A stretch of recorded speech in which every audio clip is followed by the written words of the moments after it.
Y'all won't believe what prompted me to make this tweet, let alone make this video. Yes, I ended up just browsing around on social media via Instagram, and I landed on the Fox News Instagram page. And I was scrolling through, and I came across this particular post talking about critical race theory. And it prompted me to make this tweet that you see right here. It says, hearing stories of PC people pulling their kids out of schools because of critical race theory is eerily similar to what PC people did when they desegregated schools back in the 60s. History definitely always repeats itself. And basically the post I saw was about a PC man. I think it was in Pennsylvania, who pulled their child out of school because, the critical race theory being taught there, and they said they were going to put them in private school or a charter school or something like that. And it reminded me so much of that. Quick story before I actually get into why I'm talking about this. I remember my mother had told me a story years ago. Now, she's from South Carolina, and she was born in 1959. So she's right there at the cusp of desegregation getting ready to occur. But she's still around during the civil rights movement. And I remember her telling me a story about how, they had started, she actually went to a school that was starting to desegregate where it was majority white kids there. And she was one of the first black children to go to this school. And, the school it was majority white. It wasn't a lot of black kids there. But the fact that it was just a little bit of black kids there in a sea of whiteness was a problem for the parents. So what happened was the parents ended up snatching their kids out of that school and putting them into private school. But not too much later did they circle that wagon back and put them kids right back in the school that they took them out of, because the parents could not afford private school. I said the joke was on them, and they just had to deal with it. The mere presence of black people, even in small numbers, was a problem for them. Even if it wasn't a big deal, it was a problem. Even if it was just one person. If y'all remember the story about Ruby Bridges, the little black girl who went to the school, you had hordes of so-called adults out there yelling and screaming, and some of them were spitting, and a lot of the ones I found that were spitting were the women. And out this little black girl going into a majority white school, and you had the parents pulling their kids out of the school. If you haven't had a chance, go watch the movie. It is a movie called Ruby Bridges that actually talks about that. And it's it's very vile and disgusting, especially in those scenes. But it reminds me of that. Now fast forward to this, and these PC parents are doing the same thing initially now, only it's not a black kid going into these schools. It's something in the curriculum that they don't like. And one other thing that literally popped up in my head when I was getting ready to make this video was, I think I know another reason why they're doing this. I think I cracked the code. So we always wonder sometimes, what do these PC parents teach their kids at home? What are they telling them? Because I'm willing to bet you they're probably telling them all types of BS, maybe about us and whatnot, and all kinds of lies. And in order to protect the lie, they cannot allow the truth to be revealed upon their kids, or at least enough information that'll make their kids come home and question whatever information, if you want to call it that their parent has been telling them all this time. Like, imagine them telling all kinds of things about us in history that all jumbled up to whatever it is that they want them to hear, and they hear about what's going on in the classroom, and they come home and they tell them, like, I heard about this and learned about this in class. Just like that video I did about that idiot Corey, what's his name, Corey Yeshua, who his daughter came to him and told him about Jim Crow and everything like that, and then he went and talked about some all lives matter jargon. Then you had what happened in Texas, them wanting to take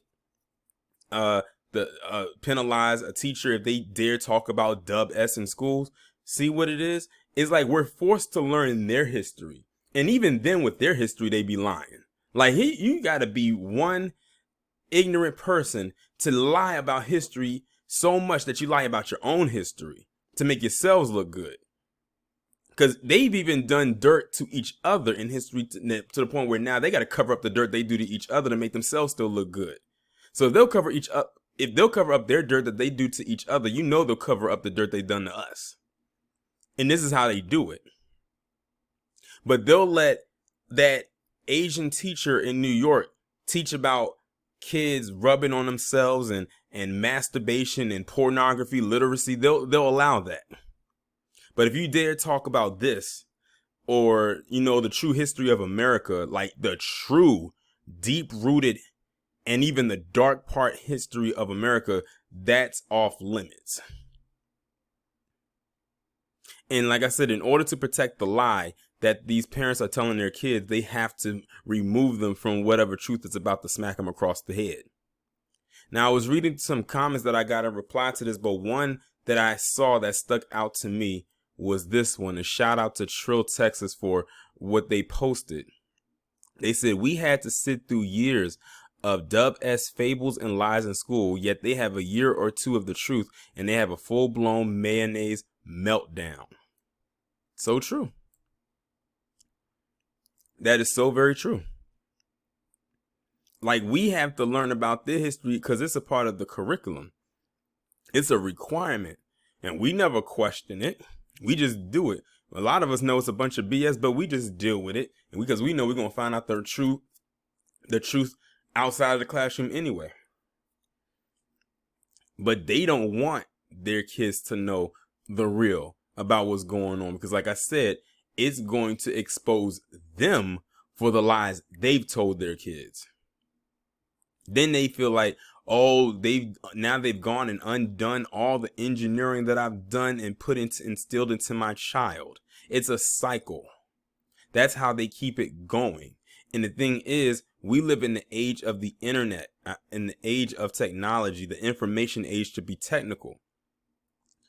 All the lies and stuff that they've been filling in with their kids' heads is going to eventually expose itself, whether it's taught in the school or not, if the child decides for themselves to go ahead and research and do some real solid, hardcore, deep research about what it is, and the truth will expose itself. No matter how many lies their parents tell them. But that's really on them on whether or not they want to know the truth or not. And that's why a lot of them, when they get on code against each other, when they feel like, when they tell them about themselves, when it comes to our history, and they'll call them a traitor and all types of other things like that. That's where, you know, back then they called them an N-word lover. That, you know, that was more than just of someone who was white, who had a physical attraction or was physically attracted to a black person. It meant also if you were following their beliefs or you were even friends with them or found to be in close quarters with them. But see, they are trying their hardest to keep this lie machine running. And I think they realize that the walls are closing in on them, but because they want this lie to stay up and keep going for too long, they are psychologically and mentally telling themselves that the lie is the truth and we can keep this going as long as we possibly can. I don't know how much longer they think they got. They don't have that much longer. Like, that time is slowly tick-tocking away from them. I don't know if they realize that or not. And then on that same post that I'm talking about that made me want me to make this video, the white father had to go ahead and talk about and mention their own Miracle Whip version of MLK. I'm like, oh my God, do y'all ever get tired of bastardizing Dr. King to fit your own narrative? Like, it's weird. It's very weird. Like, how long do you really think that lie's going to hold up? They must have thought it was going to hold up forever. Well, I hate to break it to you, but it's not happening. It's not happening. Sorry about that, y'all. But, yeah. I'm going to go ahead and end the video on that note, because I got to take this call that just came in, but I pretty much got my point out anyway. But y'all let me know what y'all think about this down in the comments, and I'll talk to you in the next one.